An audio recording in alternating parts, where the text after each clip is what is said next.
Welcome back to Keep Calm and Bake. My name is Caroline Mealy Artist and I do my own YouTube cooking channel, but today I want to teach you how to make an amazing lemon drizzle cake.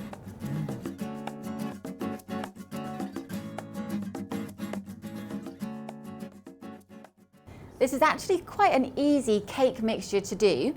I've got some unsalted butter, 225 grams. That's going straight into my mixer. I'll pop that in. I'm going to put caster sugar in, again 225 grams. We're going to beat these together until they become light and fluffy. A good tip, make sure your butter is really soft before it goes in, because that means it will just beat up a lot quicker. While the butter and sugar is beating, I'm going to zest 2 lemons, and I like to add the zest in whilst the butter and sugar is creaming, because it kind of almost like beats the flavour out of the zest in a way. Now don't worry if you don't have a pen and paper, we have all the quantities written down in the description box for you. I'm going to pop my lemon zest in now and give it a final big beat.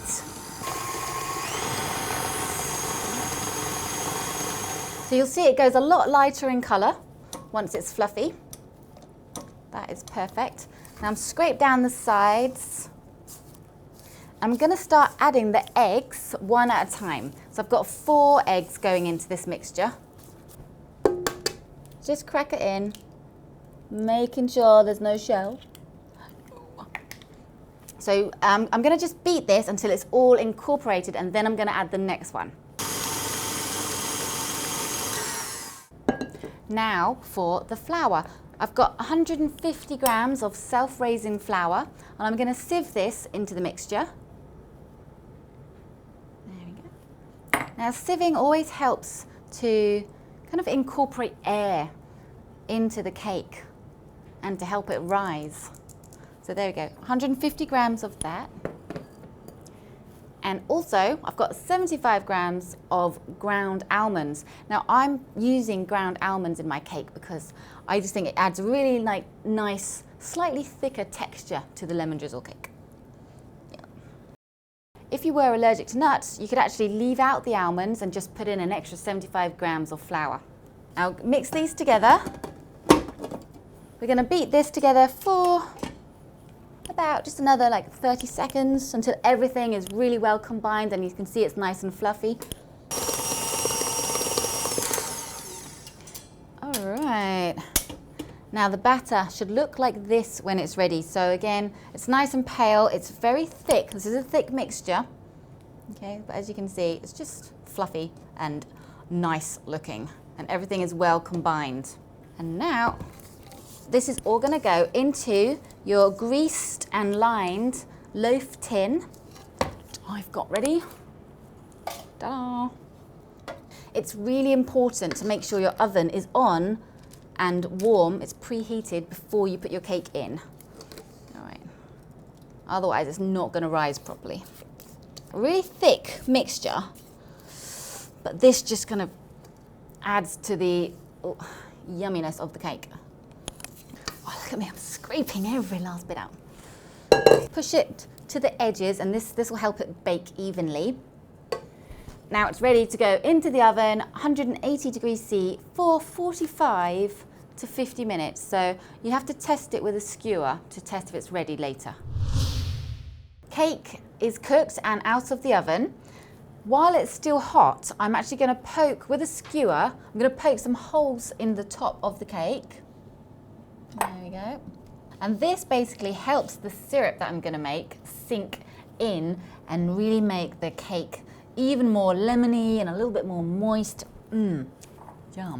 I'm going to use the juice of 1.5 lemons. Just cut those.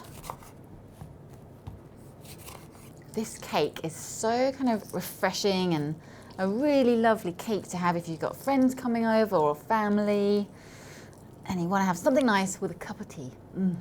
Amazing. We're going to use 85 grams of icing sugar, which is about 4 tablespoons. So 1, 2, 3. Mix those together, and this is your syrup.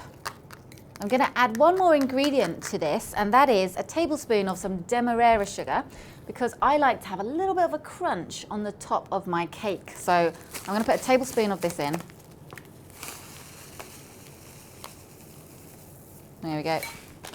We're going to now drizzle the syrup over the warm cake, and you have to do this bit like half at a time because it's not all going to absorb straight in. So just drizzle it over like so. Wait for it all just to sink in nicely. Don't worry if it goes over the edge. It's okay. It's just going to ooze into those little holes that you made and make your cake lovely and moist. If you like what you're seeing, then don't forget to hit subscribe. And I also have my own YouTube cooking channel. So if you want something other than baking, I've got lots more recipes, so you can hit the link to that one too. And just keep going until you've finished up all your syrup. Then you can leave it to cool in the tin, and then it's ready to serve. And there we have my lemon drizzle cake. I hope you all really enjoy this recipe, and see you again next time.